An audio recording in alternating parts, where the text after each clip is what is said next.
플랫폼 전도를 위해 체험할 것이라는 말씀을 우리에게 주셨습니다. 할렐루야. 옆에 계신 성도님들과 행복한 인사를 하겠습니다. 오늘도 행복해 보이십니다. 행복한 삶을 살며 플랫폼 전도의 축복을 누리며 삽시다. 행복한 삶을 살며 플랫폼 전도의 축복을 누립시다. 플랫폼 전도는 세계 복음화를 위한 새로운 전도 전략으로 전도를 하려고 사람들을 찾아가는 것이 아니고 사람들이 교회를 찾아오도록 하는 겁니다. 또 성도님들이 임마누엘의 축복을 누리면은 전도가 된다고 했어요. 하나님이 나와 함께하는 이 축복을 누리면 됩니다. 그래서 플랫폼 전도가 되려면은 성도들이 삶 속에서 임마누엘 하나님 나와 함께하는 축복을 늘 누리면 됩니다. 그리고 임마누엘의 축복을 누리려면은 하나님이 함께 하시는 증거가 있어야 하는데 하나님이 우리와 함께 하시는 가장 확실한 증거는 무엇인가면요, 삶 속에서 말씀 성취되는 거예요. 강단의 말씀이 내 삶에 성취되는 걸 말해요. 그러면 하나님이 나와 함께하는 걸 느낀다고 말이죠. 그리고 우리의 삶 속에 생명운동이 일어나고 기도에 응답이 오는 겁니다. 그래서 오늘 말씀의 제목이 플랫폼 전도를 위해 체험해야 할 것이에요. 이처럼 하나님은 플랫폼 전도가 되도록 말씀으로 우리를 인도해 주고 계십니다. 그래서 우리는 예배 시간에 선포되는 말씀을 하나님이 우리에게 주신 언약의 말씀을 믿고 따라가면은 플랫폼 전도가 되어질 줄 믿습니다. 플랫폼 전도를 위해 체험해야 할 것은 무엇입니까? 이번 주에는 뭡니까? 체험해야 될 겁니다. 그리스도는 인생의 모든 문제의 완전한 해결자이심을 체험해야 돼요. 인생의 모든 문제의 완전한 해결자이신 그리스도는 누구입니까? 그리스도는 우리를 하나님께로 인도해 주시는 유일하신 참선지자예요. 요한복음 14장 1절에 내가 곧 길이요 진리요 생명이니 나로 말미암지 않고는 아버지께 올 자가 없느니라고 있습니다. 그리고 그리스도는 재앙과 저주가 세상에 많이 닥치잖아요. 그 재앙과 저주의 근원이 뭡니까? 그 죄 때문에 자꾸 이 세상에 재앙과 저주가 오는 거거든요. 이 죄 문제를 해결하신 참제사장이 바로 그리스도입니다.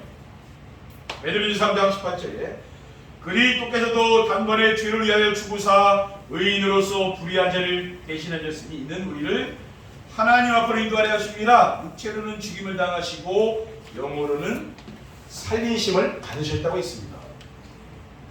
그리고 그리스도는 사망 권세를 가진 사탄의 머리를 박살내신 만왕의 왕입니다. 요한일서 3장 8절에 죄를 짓는 자는 마귀에게 속하나니 마귀는 처음부터 범죄합니다. 하나님의 아들이 나타나신 것은 마귀의 일을 멸하심이라고 했습니다. 그리스도는 뭡니까? 참선지자, 참제사장, 참왕으로 이 땅에 오신 분이죠. 그러므로 그리스도는 인생 모든 문제 완전히 해결자입니다. 이 사실을 우리가 믿어야 되는 거죠. 둘째, 그리스도는 부활하셔서 지금 성령으로 우리와 함께 하심을 체험해야 됩니다. 그리스도는 부활하셔서 지금 성령으로 우리와 함께 하심을 어떻게 체험해야 됩니까? 그리스도께서 우리를 고와 같이 버려두지 아니하시겠다고 했어요. 요한복음 14장 18절에 내가 너희를 고와 같이 버려두지 아니하고 너희에게로 오리라고 했습니다. 그리고 부활하신 그리스도께서 제자들에게 성령 충만을 기다리라고 하셨어요. 사도행전 1장 4절에 보면은 사도와 함께 모이사 그들에게 분부하여 이르시되 예루살렘을 떠나지 말고 내게서 들은 바 아버지께서 약속하신 것을 기다리라고 했어요. 또 사도행전 1장 8절에 오직 성령이 너에게 마시고 너희가 권능 받고 예루살렘과 온 유대와 사마리 땅까지 이르러 내 증인되리라고 했습니다. 그리고 성령께서 구원받은 모든 성도들의 몸을 성전 삼고 함께 하신다고 하셨습니다. 고린도전서 3장 16절 17절에 너희는 너희가 하나님의 성전인 것과 하나님의 성령이 너희 안에 계신 것을 알지 못하느냐? 누구든지 하나님의 성전을 더럽히면 하나님이 그 사람을 멸하시리라. 하나님의 성전은 거룩하니 너희도 그러하니라. 하나님이 지금 성령께서 우리 안에 오셔서 우리 몸을 성전 삼고 계시는 거 아닙니까? 이것이 우리가 체험되어야 됩니다. 하나님 저 하늘에만 계신 게 아니라 늘 내 마음속에 살아계신 것이 내가 느껴져야 된다 그 말이죠. 셋째, 그리스도께서는 언제나 말씀으로 우리와 함께 하시며 인도하심을 체험해야 됩니다. 그리스도께서는 언제나 말씀으로 우리와 함께 하시며 인도하심을 어떻게 체험해야 됩니까? 구약 시대에는 이스라엘 민족들을 선지자를 통해서 말씀을 주시고 인도해 주셨어요. 하나님이 구약 시대는 선지자를 통해서 말씀을 주셨잖아요. 그 말씀으로 이스라엘 백성들을 인도해 간 거예요. 하나님은 믿음의 조상 아브라함을 부르실 때에 그냥 부른 게 아닙니다. 말씀을 주셨다는 말이에요. 창세기 12장 1절 3절에 여호와께서 아브라함에게 이르시되 너는 너의 고향과 친척과 아버지의 집을 떠나 내가 내게 보여줄 땅으로 가라. 내가 너로 큰 민족을 이루고 내게 복을 주어 네 이름을 창대하게 하리니 너는 복이 될지라. 너를 축복하는 자에게는 내가 복을 내리고 너를 저주하는 자에게는 내가 저주하리니 땅의 모든 족속이 너로 말미암아 복을 받으리라고 했습니다. 하나님이 아브라함을 부를 때 또 뭡니까? 말씀을 주셨다고. 우리 성도님들도 마찬가지입니다. 하나님이 여러분을 부르실 때는 말씀을 주십니다. 그리고 우리는 말씀을 다 잡아야 됩니다. 그리고 신약 시대에는 그리스도께서 제자들을 부르시고 그들에게 말씀을 주셨어요. 예수님도 제자들을 불러서 말씀을 주시고 마태복음 5장 3절에 10절에 보면 심령이 가난한 자는 복이 있나니 천국이 그들의 것이며 애통하는 자는 복이 있나니 그들이 위로를 받을 것이며 온유한 자는 복이 있나니 그들이 땅을 기업으로 받을 것이며 의에 줄이고 목마른 자는 복이 있나니 그들이 배부를 것이며 긍휼히 여기는 자는 복이 있나니 그들이 긍휼히 여김을 받을 것이며 마음이 청결한 자는 복이 있나니 그들이 하나님을 볼 것이며 화평하게 하는 자는 복이 있나니 그들이 하나님의 아들이라 일컬음을 받을 것이며 의를 위하여 박해를 받는 자는 복이 있나니 천국이 그들의 것임이라고 했습니다. 이 산상수훈의 말씀 아닙니까? 이 말씀을 우리가 어떻게 해야 됩니까? 늘 한 주간 암송하고 묵상하면서 내 삶 속에서 이 말씀을 누려야 되는 거죠. 그리고 교회 시대에는 예배 시간에 성도들에게 목사를 세워서 말씀을 주시는 거죠.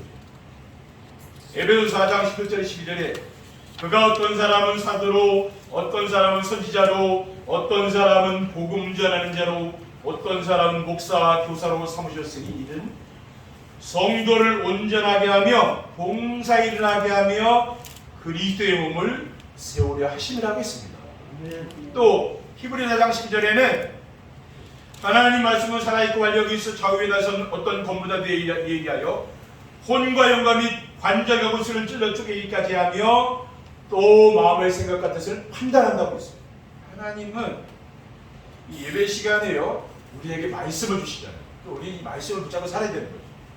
교회 와서는 다른 게 중요한 게 아닙니다. 분위기 이런 게 중요한 게 아니고 오늘 이 생명의 말씀을 내가 붙잡아야 되는 거죠. 플랫폼 전도를 위해 필요한 것을 체험하려면 어떻게 해야 됩니까?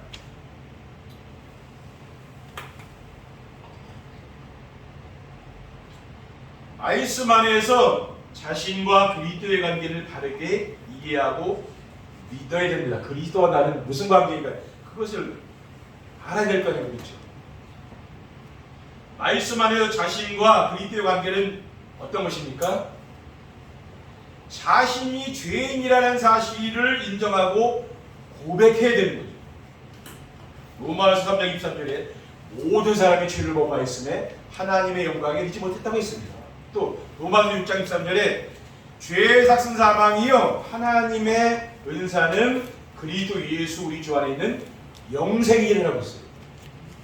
또 로마서 7장 24절 25절에 오라 나는 곤고한 사람이로다 이 사망의 몸에서 누가 나를 건져내랴 우리 주 예수 그리스도로 말미암아 하나님께 감사리로다 그런즉 내 자신이 마음으로는 하나님의 법을 육신으로는 죄의 법을 숨기노라라고 했습니다. 사도 바울은 뭡니까? 나는 곤고한 사람이로다. 내 인생은 예수 그리스도가 아니면은 안 된다는 것이 깨달아지고 그렇죠. 왜냐 우리는 죄인이기 때문에 그리스도가 아니면은 우리는 안 되는 인생이에요. 그렇게 우리는 깨달아야 됩니다. 내 힘으로만 살 수 있다는 사람은 하나님 믿는 사람은 아니죠, 그렇죠? 그건 불신자예요. 그리고 예수님은 의인을 부르지 않고 죄인을 부르러 오심을 믿어야 됩니다. 마가복음 2장 17절에 예수께서 들으시고 그들에게 이르시되 건강한 자에게는 의사가 쓸데없고 병든 자에게라야 쓸데있느니라. 나는 의인을 부르러 온 것이 아니요 죄인을 부르러 왔느니라라고 했죠. 그러니까 병든 사람은 병원에 가잖아요. 근데 만약에 병든 사람이 없으면 병원이 있을 필요가 없잖아요. 여러분이 병이 있어야 병 가지 병도 없는데 병원 가는 사람 있습니까? 그러니까 교회는 뭡니까? 의인이 오는 게 아니라 죄인이 와서 회개하고 뭡니까? 새로운 삶을 사는 거죠. 그게 교회라니까요. 저런 사람은 왜 교회 다니지? 그런 사람이 교회 다니니까 이 세상이 좋아지는 겁니다. 그렇죠? 그렇지 않으면 세상이 얼마나 심각하게 되겠습니까? 영적 문제가 심각한 게 세상이거든요. 그러니까 교회는 이 세상을 밝혀주는 등대 같은 곳이라니까요. 빛! 그렇죠? 이 빛이 있으니까 세상이 밝아지는 거예요. 믿는 성도들이 밖에 나가서 뭡니까? 이 세상을 살리는 거 아니에요, 여러분? 네. 죽어가는 그런 생명 이런 거 살리는 걸 하는 거 아닙니까? 그게 교회라니까요. 사람들 교회를 잘 모르기 때문에 자꾸 비난하고 하는 거죠, 그렇죠? 네. 그리고 그리스도께서 우리의 죄를 대속하기 위해 십자가에 달려 죽으심을 믿어야 됩니다. 마가복음 10장 45절에 인자가 온 것은 섬김을 받으려 함이 아니라 도리어 섬기려 하고 자기 목숨을 많은 사람의 대선물로 주려 합니다. 또 요한복음 12장 30절에 예수님께서 십자가에 달려서 돌아가실 때 뭐라고 말씀하셨습니까? 그냥 돌아가신 게 아니라 한 말씀 했다니까요. 다 이루었다. 인생의 모든 문제를 끝냈다고 말하니까 그렇죠. 그 말씀을 하시고 돌아가신 거예요. 또 로마서 5장 8절에 우리가 아직 죄인 되었을 때에 그리스도께서 우리를 위하여 죽으심으로 하나님께서 우리에게 대한 자기의 사랑을 확증하셨느니라 라고 했잖아요. 아멘. 둘째, 언약을 붙잡은 성도들이 함께 모여 오로지 기도하는데 집중해야 됩니다. 지금 날도 많이 좀 시원해졌죠, 그렇죠? 그럼 기도하기 좋잖아요. 한여름에는 더워서 기도할 수 있겠습니까, 그렇죠? 이제 가을이 돼가잖아요. 이제 기도할 때가 된 거예요. 왜 언약을 붙잡은 성도들이 함께 모여 오로지 기도하는데 집중해야 됩니까? 왜냐하면은 예수님께서 두 사람이 합심하여 기도하면은 하늘에 계신 하나님이 이루어 주신다고 하셨기 때문입니다. 마태복음 18장 19절 20절에 진실로 다시 너에게 이르노니 너희 중에 두 사람이 땅에서 합심하여 무엇이든지 구하면 하늘에 계신 내 아버지께서 그들을 위하여 이루게 하시리라. 두세 사람이 내 이름으로 모인 곳에는 나도 그들 중에 있느니라. 그러니까 우리 믿는 성도들이 함께 지금 예배하는 곳에 하나님과 함께 하는 거잖아요. 그러니까 여러분이 뭡니까? 여러분이 있는 현장에서도 가정에서 기도하시는 뭡니까? 그곳에 하나님이 함께 하는 거예요. 아멘. 그리고 언약을 붙잡은 성도들이 마가다락방에 모여 오로지 기도에 힘썼다고 했기 때문입니다.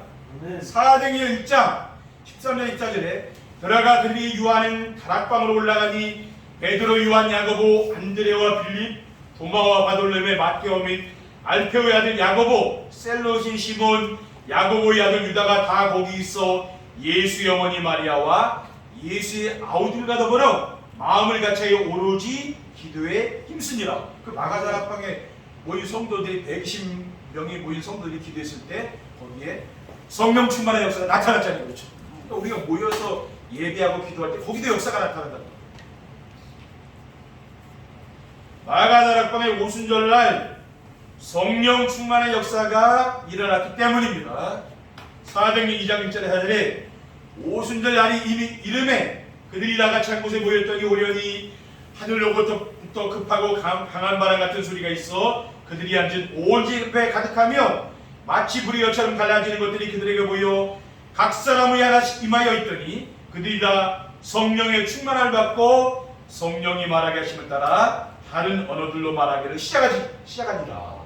그러니까 성령 충만한 역사가 나타나면서 마가다락방 초대교회가 처음으로 이 세상의 교회가 시작된 거죠. 여기에서부터 오늘날 교회가 거기서 온 겁니다. 그렇죠. 셋째, 예배에 성공하고 강단의 말씀을 나에게 주신 언약으로 붙잡아야 됩니다.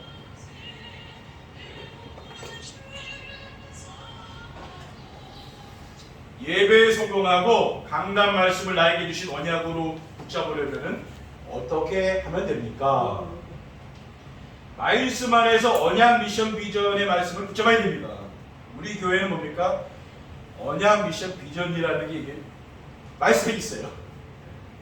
처음 오시는 분들은 이게 참 낯선 단어일 수도 있는데 많이 쓰고 있는 단어입니다. 근데 우리 교회는 이렇게 설교에 언약 미션 비전이 들어가고 있습니다.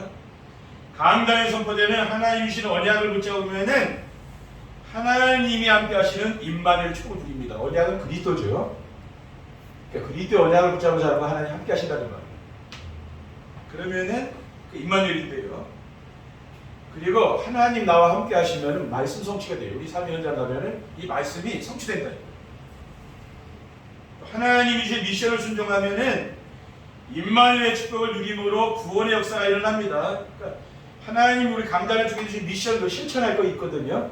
실천할 거 실천하게 되면은 구원의 역사, 우리 삶 속에 전도가 되어진다 그 말이에요.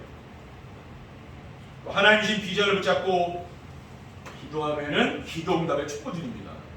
이 강단 말씀에 또 비전의 말씀이 있어요. 그게 뭡니까? 3대지 말씀이에요. 비전의 말씀을 붙잡고 기도하게 되면 이 말씀이 성취된다.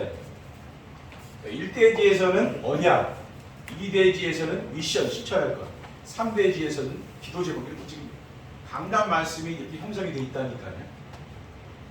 그리고 붙잡은 언약과 미션과 비전을 가지고 성도들과 포럼해야 됩니다. 우리가 예배 후에는 또 성도들과 모여서 포럼하잖아요. 말씀 포럼할 때에 하나님이 그 속에 함께 하시면 우리가 느낌을 살 수 있다는 거예요.